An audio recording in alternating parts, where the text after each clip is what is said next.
पिछले 3-4 दिन से ऐसा एक माहौल पैदा करने की कोशिश की जा रही है कि जैसे कोई बहुत बड़ा घोटाला हो गया और पब्लिक का पैसा, सरकारी खजाना जो है उसको लूटा जा रहा है।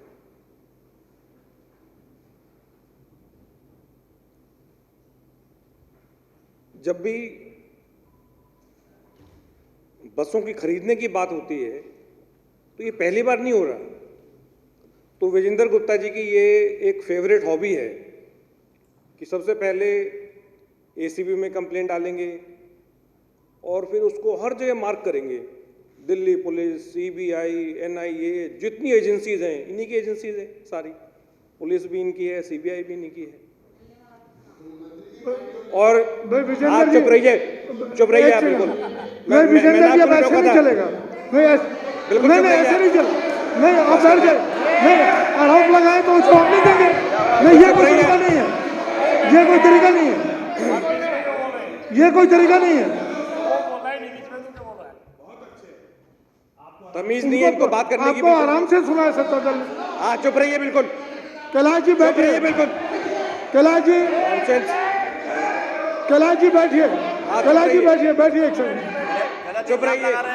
अरे तेरे से बहुत विजेंद्र जी विजेंद्र जी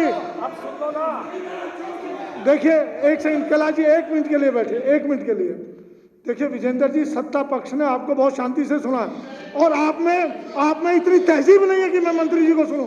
कोई तहजीब नहीं आप में। किसी पर आरोप लगाना बहुत आसान होता है, लेकिन उसको सुनना, उसका उत्तर सुनना, वो उत्तर दे रहे हैं, बराबर उत्तर दे रहे हैं और ऑन रिकॉर्ड उत्तर दे रहे हैं। वो ऑन रिकॉर्ड उत्तर दे रहे हैं। आपको उनके उत्तर में कहीं लगे तो आप चैलेंज कर सकते हैं। हाँ करिएगा, उनको बोलने दीजिए। आप डिस्टर्ब नहीं करेंगे बीच में।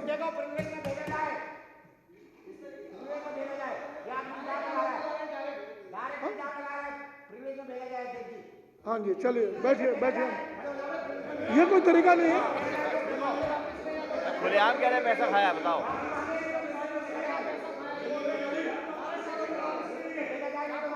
अब मैं ये समझता हूँ आप आरोप लगा के मैदान छोड़ के भागना चाहते हैं, आप उत्तर सुनना नहीं चाहते। नहीं आप आरोप लगा के भागना चाहते हैं। गलत बात क्यों बोलते हैं?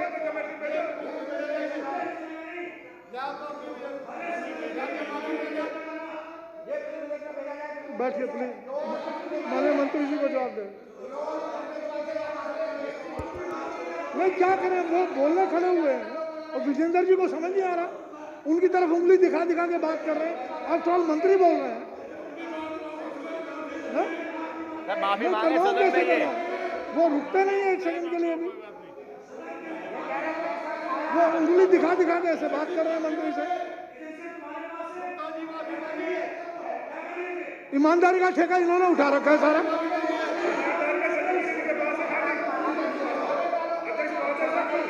गलत बात क्यों बोल रहे हैं? बैठिए प्लीज।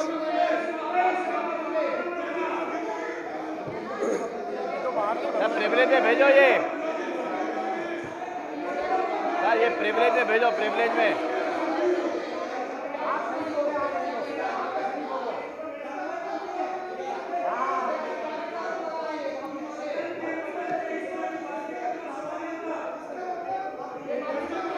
माननीय सदस्यगण बैठे प्लीज बैठिए।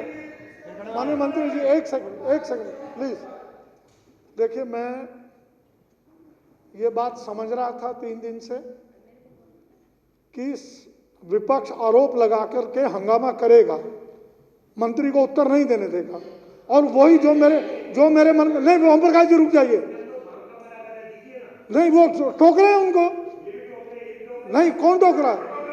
विजेंद्र जी को सुनना चाहिए शांति से। ये विपक्ष का काम नहीं है। विपक्ष का काम ये कि सुनने का मादा रखे। सत्ता पक्ष ने सुना है ना, सत्ता पक्ष ने उनका एक शब्द सुना है। आप गलत से दे रहे हैं, गलत परंपरा डाल रहे हैं माननीय मंत्री जी। और मैं मैं विजेंद्र जी, मैं प्रार्थना कर रहा हूं, अगर आप बीच में बोले, भैया बैठ जाइए प्लीज, बैठिए बैठिए, मैं करता हूं, बैठिए बैठिए बैठिए मानतुल्ला जी, बैठिए प्लीज प्लीज। मेरी प्रार्थना है विजेंद्र जी, रिक्वेस्ट है, हम्बल रिक्वेस्ट, मंत्री जी को अपना उत्तर पूरा करने दीजिए, कोई बीच में नहीं। चलिए सोमनाथ जी बैठो, बैठिए। नहीं, विधानसभा में बैठे हैं, घर में नहीं बैठे। चलिए अध्यक्ष जी, सोमनाथ जी बोलने दीजिए।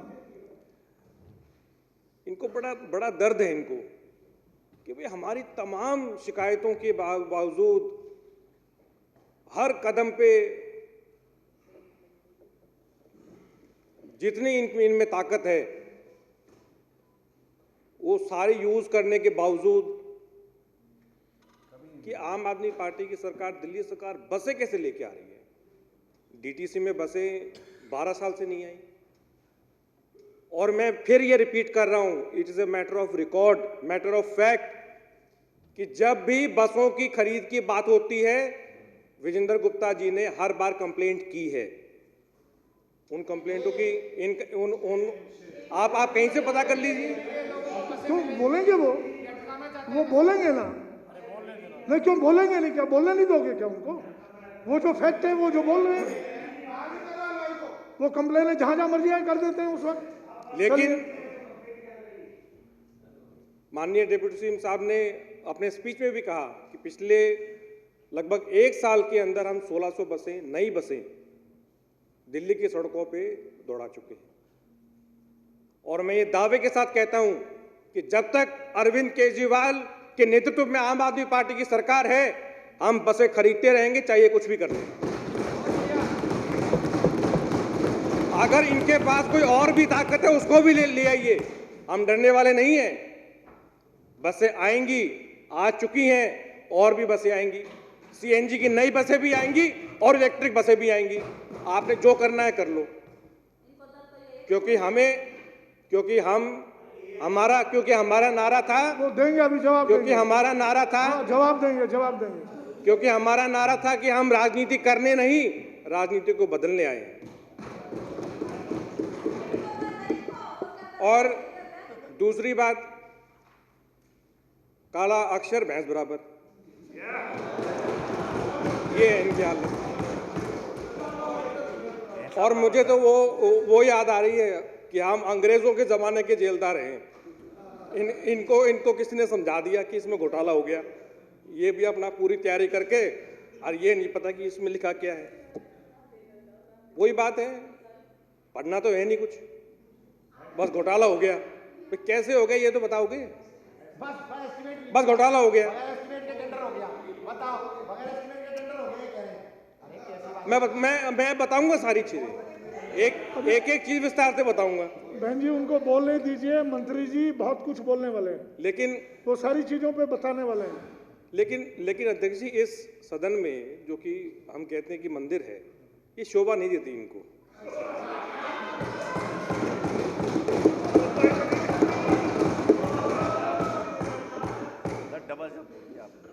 और हम जिगरा रखते हैं कि इनके जो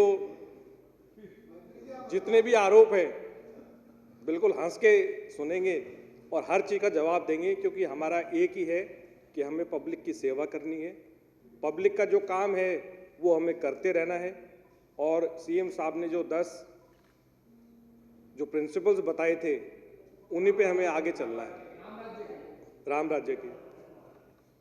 लेकिन इस सदन में जहां बड़ी गंभीर चर्चा होनी चाहिए, वहां इतने मतलब जो कहते हैं कि टुच्ची राजनीति करने के लिए बैठे हैं। सिर्फ बोलना है, बस कुछ क्या बोलना है ये नहीं पता, क्या आरोप लगा रहे हैं ये नहीं पता, किस पे आरोप लगा रहे हैं ये नहीं पता।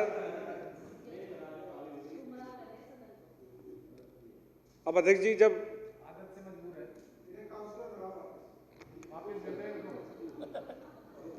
तो कुछ जो इंपॉर्टेंट डेट्स हैं वो मैं आपके समक्ष रख रहा हूं ताकि, क्योंकि जब इन्होंने इतनी बड़ी बात उठाई है तो फिर उसको स्पष्ट करना भी जरूरी है। 11 जुलाई 2019 में कैबिनेट डिसीजन हुआ कि डीटीसी 1000 बसें खरीदे, और उस कैबिनेट डिसीजन का एक बड़ा इंपॉर्टेंट डिसीजन भी था कि जो ये बसें खरीदी जाएंगी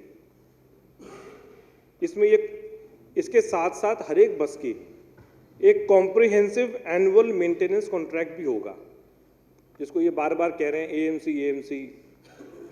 वारंटी भी बताऊंगा क्या होती है, ताकि कम से कम इनको समझ में आ जाए कि वारंटी और एनुअल मेंटेनेंस कॉन्ट्रैक्ट में डिफरेंस क्या है। और ये कैबिनेट डिसीजन है अध्यक्ष जी,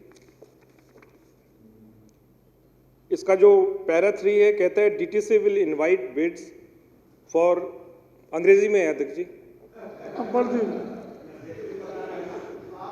तो आज कैलाश जी बड़ा आनंद ले रहे हैं, परफेक्ट। आनंद का तो मौका इन्होंने दिया, आनंद का मौका इन्होंने दिया।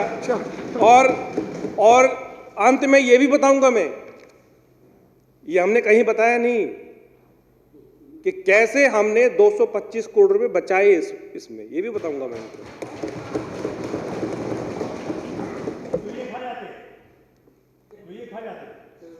चलो सोमनाथ जी उनको बोल रहे हैं प्लीज, बहुत गंभीर मुद्दा है और जितनी वो तैयारी करके आए हैं ना उनको बोलने दीजिए प्लीज। तैयारी तो करनी थी, हमें पता था ये होगा, तो पहले दिन से तैयारी कर रहे थे हम तो पैरा 3 कहता है अध्यक्ष जी, DTC will invite bids for comprehensive annual maintenance contract of these buses as per the provisions of GFR and in compliance of CVC guidelines through open competitive bids। मतलब कि इसका टेंडर किया जाएगा। तो ये कैबिनेट का डिसीजन है, और इसी कैबिनेट में एक और जो डिसीजन था एएमसी के रिगार्डिंग ही, डीटीसी विल, पैरा 5 जो है, DTC will synchronize the tender of procurement of buses with the tender of comprehensive annual maintenance contract in such a manner that at no point of time the newly procured buses remain unattended, non-operational for want of maintenance. Further, the AMC to be done should be taken into account the various warranty obligation guarantees available on the purchased buses for ensuring economy in the AMC contract। अब इसका ये basically अध्यक्ष जी para 5 जो है ये कहना चाह रहा है कि भाई 2 अलग टेंडर होंगे, एक बस खरीदने का और एक दूसरा जो है वो कॉम्प्रिहेंसिव एनुअल मेंटेनेंस कॉन्ट्रैक्ट, और दोनों जो टेंडर है वो उस तालमेल से फ्लोट किए जाएंगे कि जब बसें आ जाएं तो एक भी दिन ऐसा ना हो कि कोई भी बस वो बिना एनुअल मेंटेनेंस कॉन्ट्रैक्ट के रहे।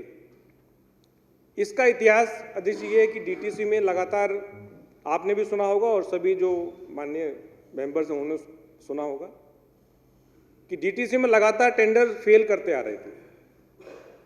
एक कंबाइंड टेंडर करते थे तो उसमें एएमसी के इश्यूज हुआ करते थे अलग। दूसरी हमारी सबसे बड़ी दिक्कत अध्यक्ष जी ये है कि जो बसें देने वाली कंपनीज हैं वो 2 या 3 ही हैं, वही 2 या 3 बसें अब अगर आप देखें तो मेरे ख्याल से 3 से जो 12 मीटर की लो फ्लोर बसेस दे रही है वो शायद 2 ही रह गई हैं। तो टेंडर फेल किया करते थे बार बार, शायद ये 4थी बार जो है टेंडर किया था और जो कामयाब हुआ।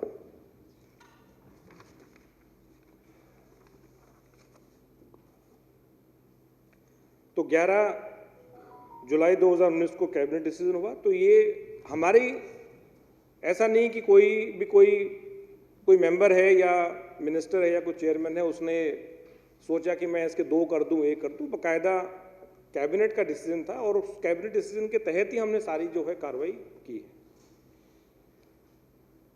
20 मार्च 2020 में हमने टेंडर फ्लोट किया 1000 बसों का। 19 अगस्त 2020 में हमने एनुअल मेंटेनेंस कॉन्ट्रैक्ट का टेंडर फ्लोट किया। 6 अक्टूबर 2020 में हमने जो बसों की जो टेंडर थी उसकी प्राइस बिड्स खोली और L1 हमने सेलेक्ट किया। 14 अक्टूबर 2020 में हमने जो AMC की जो बिड्स हैं वो खोली।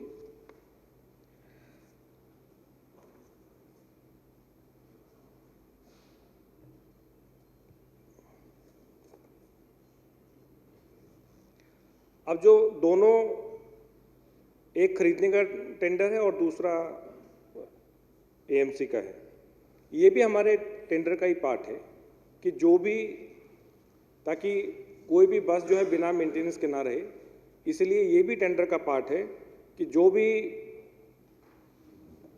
बसें देने का टेंडर में पार्टिसिपेट करेगा उसको AMC के टेंडर में भी पार्टिसिपेट करना है। और ये मैं टेंडर डॉक्यूमेंट से ही पढ़ रहा हूँ। The vehicle manufacturer cum contractor directly and also through their authorized network, मतलब कि जो कंपनी है खुद भी आ सकती है और अगर अपना कोई एजेंट के थ्रू अगर वो पार्टिसिपेट करना चाहता है तो वो भी आ सकती है। Shall be required to submit comprehensive AMC offer for maintenance of buses up to 7.5 lakh kilometers। तो ये भी ओपन टेंडर में लिखा है कि जिसको जो बस देने वाले टेंडर में पार्टिसिपेट करेगा उसको AMC वाले में भी पार्टिसिपेट करना पड़ेगा।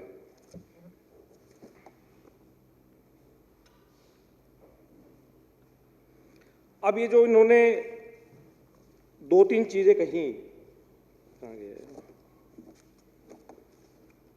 पहला इन्होंने कहा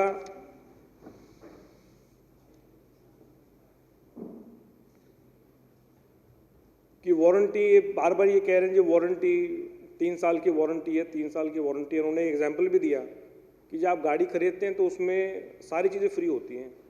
तो मैं इनसे ये भी पूछना चाहूँगा अध्यक्ष जी कि जब आप गाड़ी खरीदते हैं तो गाड़ी में सफाई करनी होती है, क्या वो भी कंपनी वाले करके जाते हैं? या अगर उसका मोबाइल चेंज होता है तो वो भी कंपनी फ्री देती है? अगर बसों में फ़िल्टर चेंज होना है तो वो भी क्या कंपनी वाले वारंटी में ही देते हैं 3 साल में? ऐसा नहीं है। आपको अध्यक्ष जी याद होगा कि पहले डीटीसी की जितनी भी बसें थी, अध्यक्ष जी आपको याद होगा कि जब पहले डीटीसी सारी बसें खुद मेंटेन किया करती थी, बड़ी बड़ी वर्कशॉप हुआ करती थी, सारे स्पेयर पार्ट्स भी वो डीटीसी के स्टोर भी हुआ करते थे, उनके अपने टेक्नीशियन हुआ करते थे, सुपरवाइज़र हुआ करते थे, फोरमैन हुआ करते थे। लेकिन जब से लो फ्लोर बसें हमारी आनी स्टार्ट हुई तब से, क्योंकि ये नई टेक्नोलॉजी थी, तो हमारे उस टाइम जो स्टैंडर्ड फ्लोर बसेस थी तो उसके साथ साथ 2006 से चल रहा है ये। तो जो भी हमारी लो फ्लोर बसेस हैं, इसका जो मेंटेनेंस है वो हमारे डीटीसी के जो स्टाफ है वो खुद नहीं करते हैं, सारा आउटसोर्स किया जाता है। और लगभग 71 आइटम्स ऐसे हैं कि जो कि वारंटी में कवर नहीं होते। अगर गाड़ी में आपकी बैटरी है, बैटरी का पानी चेक करना है तो वो जो कंपनी है वो चेक करने नहीं आएगा। आपकी बस है, सड़क पे जा रही है, अगर वो रुक गई तो वो जो कंपनी है वो कंपनी वाला वारंटी में वो उस बस को वहाँ से उठा के लेके नहीं जाएगा टो करके। तो तमाम ऐसी सारी चीज़ें हैं। और मैं ये भी सदन के बीच रखना चाहूँगा कि आज सिर्फ सीएनजी को छोड़ के दिल्ली सरकार या डीटीसी कुछ नहीं देती। हर एक चीज़, चाहे वो मेंटेनेंस है, चाहे उसको वर्कशॉप है, चाहे सफाई है, चाहे उसकी बैटरी चेक करनी है, हर चीज़ जो है वो जो AMC जो हम बोल रहे हैं एनुअल मेंटेनेंस कॉन्ट्रैक्ट, वो जो कंपनी है वो उसको अलग से देखती है। तो मतलब कि डे 1 से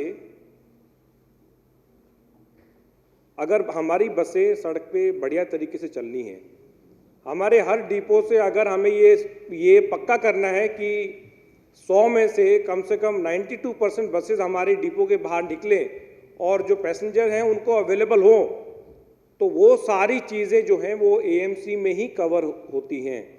जो वारंटी पीरियड ये चिल्ला रहे हैं बार बार 3 दिन से, ये सारी चीज़ें वारंटी में कवर नहीं होती हैं।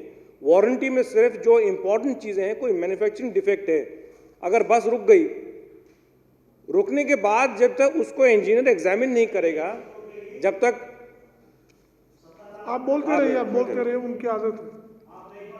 तो मैं ओम प्रकाश जी,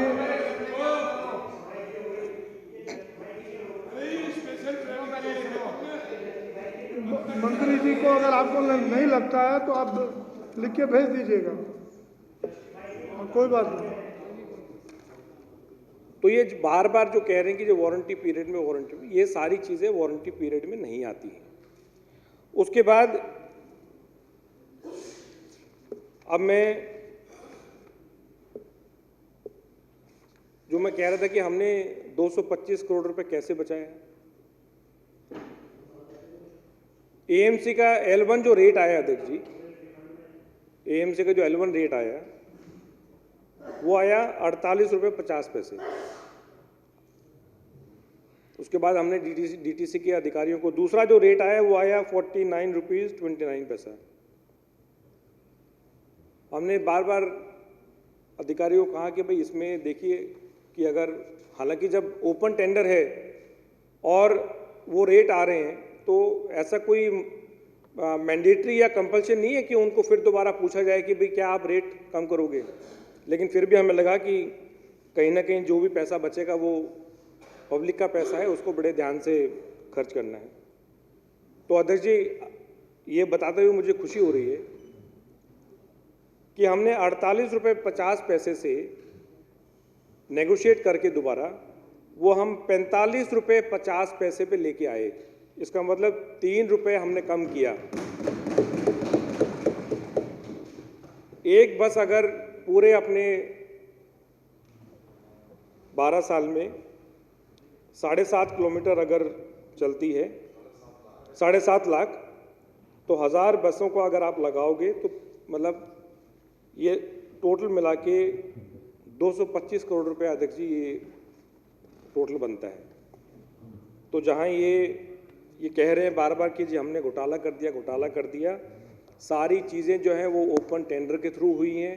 सारी जो चीज़ें हुई हैं और जो टेंडर हुआ एएमसी का, उसमें साफ साफ लिखा हुआ है कि आप जो भी रेट कोट करेंगे, जो चीज़ें वारंटी पीरियड में इंक्लूडेड हैं, वो उसको हटा के आप अपना रेट कोट करेंगे।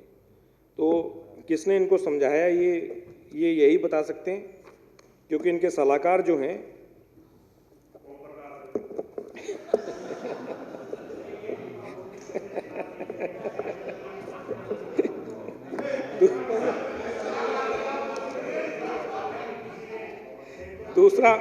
दूसरी चीज़ इन्होंने कही कि जी कि डीटीसी की दूसरी चीज़ इन्होंने कही कि डीटीसी की बोर्ड मीटिंग में एक बार ऐसा हुआ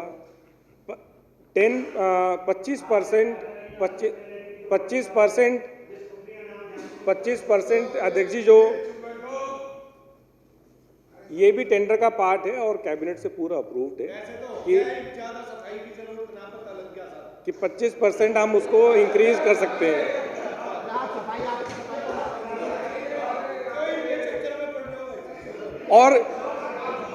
और अध्यक्ष जी, एक चीज और मैं कह रहा हूं कि जो आरोप लगा रहे हैं, जिन्होंने किसानों को बेच दिया, जिन्होंने जवानों को बेच दिया, ये लोग आरोप लगा रहे हैं। पूरे भारत, पूरे देश के किसानों को जिन्होंने बेच खाया, जो इतने महीनों से जहां बॉर्डर पे बैठे हैं और वो किस गुरूर में है, ये लोग आरोप लगा रहे हैं।